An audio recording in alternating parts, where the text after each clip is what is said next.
कोई पुछ देवे मेरी सावां को मेरी जान छड़न दा की गिनसो। तुसी प्यार दा मुल भी लाउंदे हो, साको प्यार करन दा की गिनसो। तुसा कलिया भी ते मरना है, साडे नाल मरण दा की गिनसो। हर एक नू संगत वंडदे हो, साडे नाल फिरन दा की गिनसो।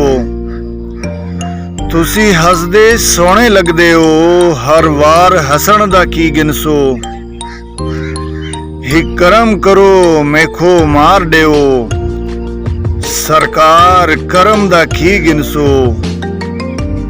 तुसा याद ते आउंदे रहिंदे हो, दसो आप आवन दा की गिनसो। मेरे सावां नू की बा गिनसे, मेरी जान गिनण दा की गिनसो। असा दिल दा हाल सुनावना है, साईं हाल सुनण दा की गिनसो।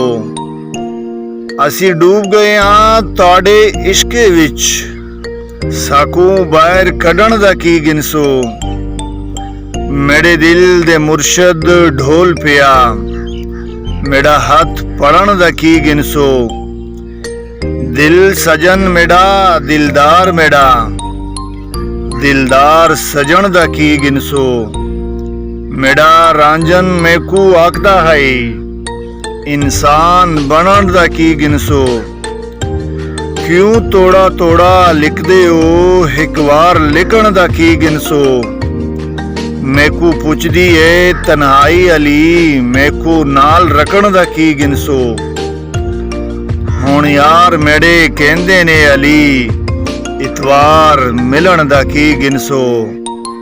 इतवार मिलन दा की गिनसो। ए हई अली सरमद दी एक सोहनी जी गजल। उम्मीद है ताकू पसंद आई होसी। अगर पसंद आई है तो इनको मजीद भी दोस्तां नाल शेयर कीता कर ते मेरी चैनल को जरूर सब्सक्राइब कर।